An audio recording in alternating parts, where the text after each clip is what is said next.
Bonjour, je m'appelle Swanny, bienvenue du côté de chez Swan, le podcast où l'on s'intéresse au trauma et à la manière dont il influence notre rapport à nous-mêmes et aux autres. Chaque semaine sera l'occasion de questionner nos évidences et de pourquoi pas retrouver la naturalité de notre présence au monde. C'est chaque semaine sur Spotify, c'est parti! Bonjour et bienvenue du côté de chez Swan, saison 1, épisode 4. On a parlé mythe de la force, rejet de la vulnérabilité, couple et trauma, invisibilité. Aujourd'hui, on parle de limites. Comment fixer efficacement des limites avec les autres? Et pour introduire ce nouvel épisode, j'ai envie de vous lire un petit extrait du Bill of Rights, déclaration de droit, tiré de Boundary Boss, ou Comment exceller dans l'art de mettre des limites, par la psychologue américaine Terry Cole. Elle a fait une espèce de déclaration de droit liminaire à son livre. Je vous les lis. Vous avez le droit de dire oui ou non sans vous sentir coupable. Vous avez le droit de faire des erreurs et de changer d'avis en cours de route. Vous avez le droit de partager vos préférences, vos désirs et vos envies. Vous avez le droit d'exprimer et d'honorer vos besoins et vos sentiments. Vous avez aussi le droit d'avoir un avis contraire à celui des autres et de l'exprimer. Vous avez le droit d'être traité avec respect, considération et attention. Enfin, vous avez le droit de fixer des limites et d'énoncer vos deal breakers, vos points de non-retour, vos points non négociables. Si vous avez été avec moi lors des épisodes précédents, vous pouvez répondre à la question que je vais vous poser tout de suite. Quelle est la différence entre ceux qui n'ont aucun problème à fixer des limites et les autres? Réponse: les premiers ont certainement eu des parents ou des personnes qui les ont élevés capables de répondre à leurs besoins affectifs essentiels. Sécurité, amour, validation, attention.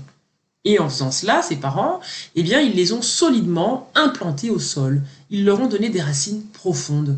Et lorsqu'ils pensent « j'existe », rien n'est perturbé en eux. Ils le font sur le mode de la normalité, de la naturalité. Je suis normal, je me sens bien, je mérite d'être traité normalement, avec respect. Ils sont outillés pour naviguer cette expérience humaine ô combien complexe. Ils ne sont pas parfaits, ça ne veut pas dire qu'ils auront toujours le bon mot et la meilleure manière de s'affirmer, mais que de manière générale, les limites qu'ils posent sont satisfaisantes pour leur apporter un cadre de vie optimal. Ils ne se laissent pas écraser, piétiner, chahuter, bousculer, et encore moins de manière régulière. Ils ont des outils qui fonctionnent. Et régulier, c'est important comme mot parce que comme dans leur code intérieur, il n'y a pas cette remise en cause de leur valeur intrinsèque, de leur pertinence dans le monde, et si on leur dit « soumets-toi ou je te casse la gueule », ils disent « tu peux toujours rêver ». Ça leur paraît naturel de réagir directement. Pour les personnes dont les parents étaient abusifs, négligents, voire méchants, ou n'envisageaient pas que les enfants aient la capacité de fixer des limites, donc ils ne leur ont pas donné le droit, c'est pas la même histoire. Il y a aussi des personnes qui viennent de familles où l'on ne disait rien, on mettait tout sous le tapis. Et vous devez imaginer ces personnes terrorisées à l'idée de se dire aujourd'hui « Ah bah tiens, je vais fixer des limites, je vais mettre des vétos ». C'est un peu compliqué, ils créent une disruption qui ne leur a jamais été autorisée auparavant. Selon Terry Cole, penser que l'on devrait savoir fixer des limites lorsque l'on vient d'un tel environnement, c'est comme d'exiger de soi de savoir parler couramment mandarin sans aucune leçon. C'est juste impossible. Donc si vous êtes largué dans le domaine, si vous dites non quand vous pensez oui, oui quand vous pensez non, si vous allez toujours plus loin que ce que vous auriez aimé, si c'est contre-intuitif pour vous de poser des limites parce que ça allume des alarmes et que c'est insoutenable pour votre système nerveux, cet épisode est fait pour vous.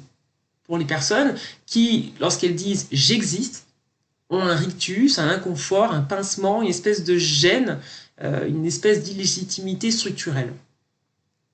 On fixe des limites lorsque l'on est solidement implanté au sol, lorsque l'on est clair sur ce que l'on est, sur notre place.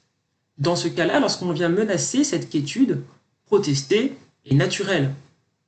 Mais si vos parents vous ont dit ou vous ont fait sentir que si vous ne faites pas exactement ce qu'ils demandent, vous jouez gros, s'ils vous ont consciemment ou inconsciemment brimé, rabaissé à chaque fois que vous vouliez vous imposer, donner de la voix et exister, s'ils l'ont fait suffisamment souvent, ils vous ont influencé, ils ont modifié les connexions dans votre cerveau, ils vous ont marqué. Et que vous ont-ils fait plus clairement? Au lieu de vous accoucher dans le monde sur le registre de la naturalité, de l'audace, de l'aventure, ils vous ont mis des garde-fous. Des garde-fous à cette expression naturelle et authentique de vous-même. Ils ont planté des panneaux de danger là où l'affirmation de soi devait s'imposer. Lorsque cela arrive une fois, et que le parent revient dessus en disant « Écoute, j'étais fatigué, excuse-moi, je t'ai pas écouté, je suis allé trop vite », lorsqu'il réinjecte de la valeur au ressenti de l'enfant, c'est différent. Mais s'ils sont passés en force de manière régulière, en utilisant leur autorité d'adulte pour vous déstabiliser, vous écraser de leur poids, vous domestiquer, certains diront vous discipliner, entre 0 et 9 ans, ils vous ont court-circuité. Ils ont court-circuité l'expression naturelle de votre affirmation. Ce qu'il faut savoir, c'est qu'il y a un enfant intérieur en vous, une espèce de sous-personnalité du moi qui reste imprimée à jamais, qui est cryogénisée dans ses émotions, dans ses expériences d'enfant. Alors, si on a eu des brimades, des mots violents, des violations, eh ben, l'enfant a consigné tous ses ressentis tels quels, figés, qui ne sont jamais ensuite partis, ils ne se sont jamais déconstruits, ils sont toujours là, on les porte avec nous où qu'on aille. Elles ne partent pas automatiquement, il faut parfois faire un travail de thérapie pour essayer de comprendre ce que l'enfant a vécu et désautomatiser certaines croyances. Mais que vous ayez 48 ans aujourd'hui et soyez cadre chez Nestlé ne va rien changer à ce que l'enfant intérieur a vécu à 7 ans. Et donc quand il devra poser une limite à un collègue, cette terreur, la palette d'émotions qu'il a ressentie dans l'enfance, va ressortir exactement, va être délivrée de la même manière dont elle a été ressentie dans les premières années de la vie. S'il a été humilié, de manière répétée, à chaque fois qu'il osait dire « je ne veux pas, je m'oppose », etc., eh bien, il va craindre cette humiliation, il va être terrorisé, la gorge va se nouer, le cœur accéléré. Il aura l'impression que ses parents tout-puissants pourront encore l'anéantir, là, dans cette salle de réunion. Cette illégitimité structurelle va être ressentie comme s'il avait toujours 7 ans, même 41 ans plus tard. Et c'est pour ça que le sujet des limites est extrêmement compliqué. Alors, il n'existe pas une forme de limite, il y en a plusieurs, autant de limites possibles qu'il y a d'expériences humaines. Les limites, c'est finalement des ajustements de notre environnement à nos besoins de sécurité, de stabilité, de respect. Elles nous permettent de nous épanouir, d'exister à notre aise dans le monde. Et par exemple, si vous êtes une personne sensible, vous allez peut-être avoir la limite de ne pas vouloir qu'on vous brusque, qu'on vous crie dessus ou qu'on plaisante à votre détriment, parce que cela va être un petit peu activant pour certains traumatismes. Si vous êtes une personne avec un attachement anxieux, vous allez poser des limites dans la manière de fréquenter des personnes dans des relations, puisque vous direz, si je tombe sur une personne distante et fuyante, eh bien, cela va réactiver ma peur d'abandon, et donc la limite que je me fixe aussi à moi-même, finalement, ça va être d'aller dans des relations avec des personnes qui vont avoir cette qualité, cette disponibilité vis-à-vis de mes besoins, peut-être très présents, mais somme toute légitimes. Donc les limites existent pour nous protéger du monde extérieur, mais elles servent aussi à nous protéger de nous contre nos propres biais cognitifs et nos angles morts. Elles sont individuelles, parce qu'elles viennent de notre histoire. En revanche, notre capacité à en fixer a beaucoup à voir avec la manière dont on pouvait le faire enfant. Comment ça se passait chez vous lorsque vous disiez non? Si vous disiez « je ne suis pas d'accord, je refuse de faire telle ou telle chose », pas parce que vous étiez un enfant troublion et que vous vouliez semer du désordre, mais parce que vous aviez peur, vous n'étiez pas à l'aise, ça allait à l'encontre de ce que vous vouliez. Je vais vous donner un exemple. Ma mère est alcoolique. Cela a tellement été traumatisant comme expérience de grandir dans un foyer instable dirigé par une personne alcoolique que j'ai développé un trauma autour de l'odeur même de l'alcool. Et donc il ne m'est pas possible d'être dans la proximité directe d'une personne qui est imbibée d'alcool. Pourquoi? Parce que je ressens physiquement la raideur que l'enfant a ressentie. Vous savez, cette réaction qu'on a lorsqu'on pense qu'on va mourir, on se rigidifie, on s'immobilise, on se prépare à la mort. Et l'enfant qui était terrorisé par cet adulte titubant a conservé en lui ces réactions primitives de cette sensation de mort imminente. Une personne qui va respirer dans ma direction avec une haleine d'alcool va activer ce souvenir traumatique qui est encodé dans mes cellules et rigidifier mon être entier. C'est irrationnel du point de vue d'une personne qui n'a pas vécu ce passé traumatique, mais cela a du sens pour moi. Parce que dans mon corps, je ressens encore cette mémoire traumatique. Je demande donc à mon partenaire de se brosser soigneusement les dents après une soirée bien arrosée pour éviter d'être dans ma proximité avec une haleine qui va me rappeler ces soirées compliquées dans le domicile familial. Bien évidemment, je ne vais pas empêcher tout le monde autour de moi de prendre du beau temps, de s'amuser, mais je vais garder les pieds sur les pédales, je vais filtrer en fait les personnes qui vont avoir accès à moi sur la base de mon expérience.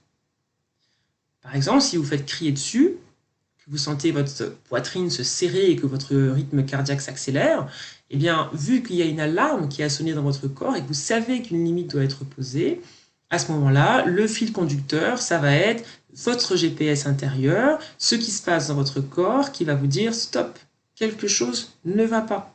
Ce n'est pas un caprice, on n'est pas des divas, on ne demande pas que le monde s'agence autour de nous pour nous plaire, mais lorsqu'il y a une réaction de peur, de panique, d'anxiété, je pense qu'il est légitime de demander à notre entourage de prendre en compte ce ressenti et d'alléger notre souffrance. Bien évidemment, on n'a pas la même relation avec tout le monde. Il y a les personnes qui nous fréquentent au quotidien, les personnes qui font partie de notre cercle restreint, qui ont un lien d'attachement réciproque et qui vont donc vous accompagner avec douceur, empathie et compréhension dans ce processus. Ce n'est pas les mêmes liens que vous allez avoir avec des collègues avec qui vous allez passer des limites différentes, bien évidemment. Mais l'idée ici est de dire, vous avez le droit de fixer des limites et que ces limites sont liées à vos alertes internes. Et aucune autorité extérieure n'est habilitée à légiférer sur la validité de ces limites et de ces alertes.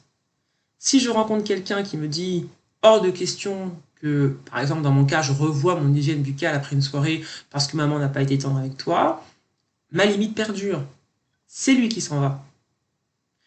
On a tous besoin de fixer des limites, de donner notre mode d'emploi et surtout, tout le monde a la dignité de choisir ses limites sur la base de son confort et inconfort intérieur. Malheureusement, il y a des personnes qui se jugent supérieures à votre récit, à votre ressenti et qui s'octroient le droit d'invalider la réalité existentielle de cette expérience. Elles vont vous dire « tu surréagis ». Traduction, je ne valide pas ta limite parce qu'elle est excessive à mes yeux et donc j'impose une forme de non-recevoir. Reviens me voir quand ta limite sera raisonnable. Ou alors qu'ils vous disent « écoute, moi j'ai toujours été comme ça risque pas de changer maintenant, je sais que tu m'as dit que ça ne t'arrangeait pas, mais bla bla bla bla ». Donc non seulement notre corps nous alerte que des choses dans notre environnement sont analysées par notre système nerveux comme une menace, mais en plus dire stop, qui est donc déjà assez difficile du point de vue du conditionnement familial, et parfois invalidé par l'extérieur, qui rétorque, qui rembarre, qui se moque, qui gaslight, si vous ne connaissez pas le mot, ça veut dire faire douter la personne du sens de sa réalité, qui attaque, et tout cela peut nous décourager et nous pousser à nous dire, bon bah, finalement, prendre la parole, ça coûte cher, je vais peut-être pas faire de vagues, je vais faire comme à la maison, lorsque je me suis tue devant papa, maman, mon frère, eh bien j'ai survécu, je me recroquevillais et je vais faire pareil. Je vais utiliser la méthode, je ne dis rien, je me laisse marcher dessus, et puis comme ça, tout est plus simple. Sauf que, si cette méthode était opérante à 4 ans, là où clairement vous rebellez était dangereux, désormais, ce n'est plus le cas. L'enfant n'avait personne pour le protéger dans certains foyers déstructurés, l'adulte désormais est la personne dont l'enfant avait besoin il y a quelques années. Si vous ne faites rien, si vous vous dites « je préfère me taire », vous devenez la proie à l'âge adulte de manipulateurs en tout genre qui voient cette absence de panneau stop comme une invitation à sévir. Comment on apprend à se faire respecter, à fixer des limites lorsque l'enfance a été particulièrement chahutée? Certains essayent des raccourcis. Ça s'appelle le comportement passif-agressif. Je ne dis pas non, je vais le faire malgré tout, mais je vais bien faire sentir à la personne indirectement que ça me casse les bonbons. Je vais respirer fort, je vais lever les yeux au ciel, je vais utiliser des phrases détournées.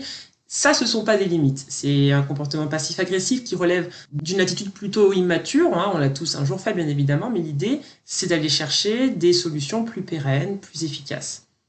Alors, comment on peut faire de manière plus efficace pour se faire entendre ? On a parlé tout à l'heure de l'enfant intérieur, qui parfois a survécu à quelque chose de traumatisant, peut-être pas du point de vue de l'extérieur, mais pour lui. Cet enfant est resté traumatisé. Il s'est congelé en vous, il est là, il est présent, mais toujours dans le même état de mutisme. Il n'arrive pas à s'exprimer, à se faire entendre. Et il a la sensation qu'il se dresse toujours tout seul devant la personne qui aujourd'hui crée cette activation en vous. Si on lui a appris à plaire à tout le monde, à se faire transparent, à être accommodant, imaginez sa réaction lorsque vous lui dites « Eh ben désormais, il va falloir se défendre ». Il a l'impression qu'il a toujours la même force en fait qu'il avait à 8 ans. Il est resté coincé dans cet âge, coincé dans cette expérience de l'enfance. Il n'a pas ensuite téléchargé les informations de l'âge adulte. le corps qui se développe, la voix, le vocabulaire, les moyens cognitifs, physiques, psychologiques de se faire respecter aujourd'hui, il pense toujours qu'il est resté figé à 6 ans, 8 ans, et que quelqu'un va venir le démolir et qu'il ne pourra pas se défendre. Il est donc pétrifié. Il a toujours l'impression qu'il a le regard menaçant des parents sur lui. Il se sent coupable, il n'y arrive pas. À chaque fois qu'une personne va réveiller un souvenir traumatique et le placer dans une position où il doit se défendre, il va se contracter, se raidir et ne pas vouloir remuer la merde. Il va se dire, c'est pas grave, je dis rien, je laisse couler, j'accommode, je range mon frein. Pourtant, les alarmes ne vont pas s'arrêter pour autant. Il y aura toujours les mayday, mayday, mais bon, il va se dire, au moins j'ai échappé à la catastrophe, j'ai rien dit. Sauf qu'après, qu'est-ce qui se passe? Eh bien, il ressent du ressentiment, une colère froide contre la personne qui est passée en force. Se taire ne change rien. On échappe à la fin du monde à nos yeux, mais on est rongé. Et donc, si on continue comme ça, qu'est-ce qui se passe? Eh bien, on va continuer à ronger son frein. Et puis, à force de le ronger, il y a des moments où on va exploser de colère, ce sera incontrôlable. Et puis ensuite, on va se dire, ouh là là, j'aurais pas dû me mettre en colère. Et on retourne à ronger son frein et on s'épuise comme ça en passant des phases où on ronge son frein à des phases où on explose à la phase des autres et on finit épuisé. Comment faire pour sortir de ce cycle infernal?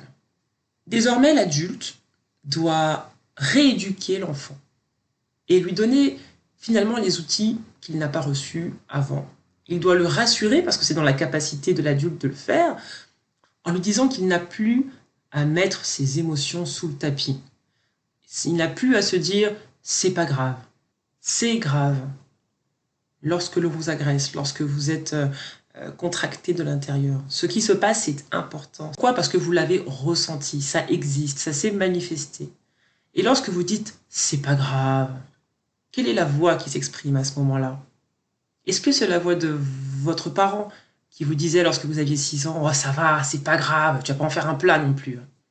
Cette voix qui s'est téléchargée en vous et qui ressort dans chaque situation où vous pouvez finalement en faire un plat et où vous vous dites vous-même « oh, ça va ». Voix du parent. Lorsqu'on vous fait une remarque qui vous blesse et que vous dites « mais tu vas pas en faire toute une histoire, regarde, tout le monde rigole autour de toi, pourquoi tu ne peux pas le prendre à la légère ?»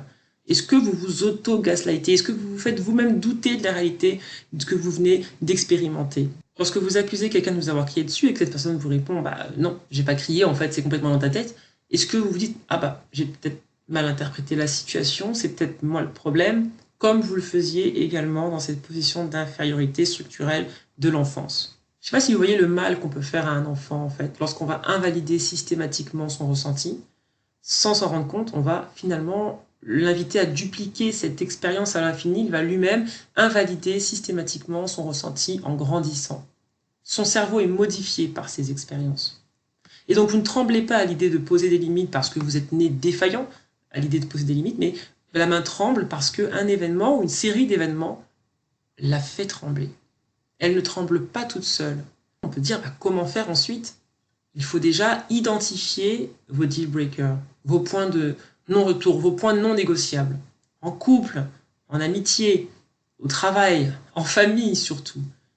Quels sont vos deal breakers? Quelles sont les choses qui vous activent? Quels sont les déclencheurs de ces souvenirs traumatiques? Et comment est-ce que cela se produit dans votre corps? Est-ce que c'est le cœur qui se contracte? Est-ce que c'est la voix qui devient enrouée, qui tremble? Est-ce que vous avez les mains moites? Est-ce que le rythme cardiaque s'accélère? Identifiez ces réactions, non pas pour les juger, non pas pour les condamner, non pas pour vous traiter de chochotte, mais pour vous dire, là, quand je suis dans une situation similaire à ce que j'ai vécu enfant, tout se réactive. Une fois que vous les avez identifiés, vous pouvez aider votre entourage à mieux interagir avec vous, parce que le but des limites, c'est d'améliorer la qualité de vos relations interpersonnelles et de votre relation avec vous-même, puisqu'on rappelle qu'on peut et on doit se fixer des limites à soi-même, dans la manière dont on se parle, par exemple. Je ressens ce qui m'arrive, je vois que j'ai été activé, je ne lutte pas contre cette réaction, je n'essaye pas de m'accuser, d'être trop faible, trop ceci, trop cela. Je suis traversé par cette émotion, je la laisse passer. Ce que je peux faire en revanche, c'est la détacher de ce qui m'est arrivé dans mon enfance. Là, la personne qui m'active au moment où je suis au bureau, par exemple, et qui m'invective, n'a rien à voir avec mon père, ma mère, mon enfance et mon sentiment de ne pas avoir été aimé. C'est une situation autonome. Donc je la détache, je la coupe, je la sépare de mon enfance. Je suis face à une situation nouvelle qui s'adresse à l'adulte.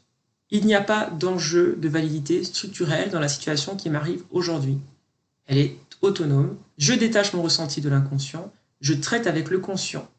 Une personne m'agresse, je reviens à mon état de neutralité, je me libère de l'émotion que j'ai ressentie et je donne une réponse appropriée, adulte, à la personne qui m'attaque. La personne qui est en face doit savoir la réaction qu'elle a provoquée de manière absolument contrôlée et respectable. On ne va pas exploser à la face des gens. En tout cas, on va éviter au maximum, même si le monde est ainsi fait. Mais lorsque la personne vous attaque, vous pouvez lui répondre en utilisant les méthodes de communication non violente et lui dire « Lorsque tu te comportes ainsi, je ressens cela. Je ne souhaite donc pas que cela se reproduise. » Pas d'agressivité. En revanche, de l'assertivité, de la communication, je donne mon ressenti à l'autre, je le responsabilise face à son attitude et j'ouvre un canal de communication. Et là, vous me dites, oh là là, d'accord, mais c'est quand même hyper flippant cette histoire. Est-ce que je peux pas juste éviter de placer des limites? Est-ce que je peux pas juste me dispenser de les ériger? Et je vous répondrai, bah si, tout à fait, vous pouvez le faire. Sauf qu'à chaque fois que vous allez vous taire, il y aura des conséquences. À chaque fois que vous allez vous dissocier de la réalité de votre souffrance, de votre inconfort, de votre authenticité, vous allez le payer d'une autre manière. Vous allez manger plus que ce dont vous avez besoin, boire plus qu'il ne faut, consommer des drogues, être addict à la relation, au sexe. Il va y avoir un impact parce que finalement, il n'y a pas de trou noir qui absorberait les larmes qui n'ont pas été versées, les mots qui n'ont pas été avoués.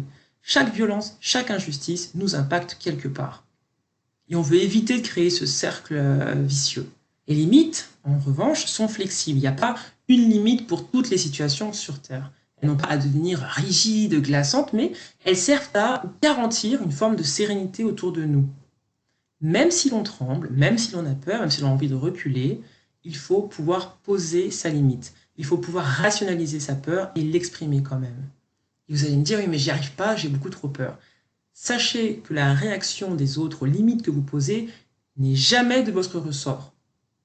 Tout ce que vous pouvez faire, c'est poser la limite sur la base de vos symptômes physiques réels qui indiquent un malaise et ensuite vous occuper de votre périmètre intérieur. Chacun est responsable de son périmètre intérieur. Si je me consacre à mon périmètre intérieur, j'ai davantage de mobilité puisque je maîtrise ce qui relève de ma propre personne. En revanche, je ne maîtrise pas et je n'ai pas à m'occuper de maîtriser les réactions des autres. Donc vous pouvez ressentir la peur, et d'ailleurs vous la ressentez non pas parce qu'elle est avérée, non pas parce qu'il ne faut pas poser de limites, parce qu'on vous a programmé à craindre la réaction des autres lorsque vous étiez enfant, mais finalement, on l'a fait parce qu'un enfant sans limite, sans voix, sans parole, sans résistance, c'est plus simple à gérer. Peut-être que vos parents étaient débordés et n'avaient pas envie de vous expliquer à chaque fois pourquoi non c'est non, etc. Pour autant, c'est déséquilibré et nocif. Donc il convient désormais de corriger cette attitude et de comprendre qu'il n'y a plus à accommoder tout le monde en permanence. Je vais vous donner un exemple. Vous êtes avec des collègues et une personne vous prend un parti sans crier gare et vous dit « Oh mais toi, qu'est-ce que tu connais? Allez, poète » sur un ton absolument méprisant.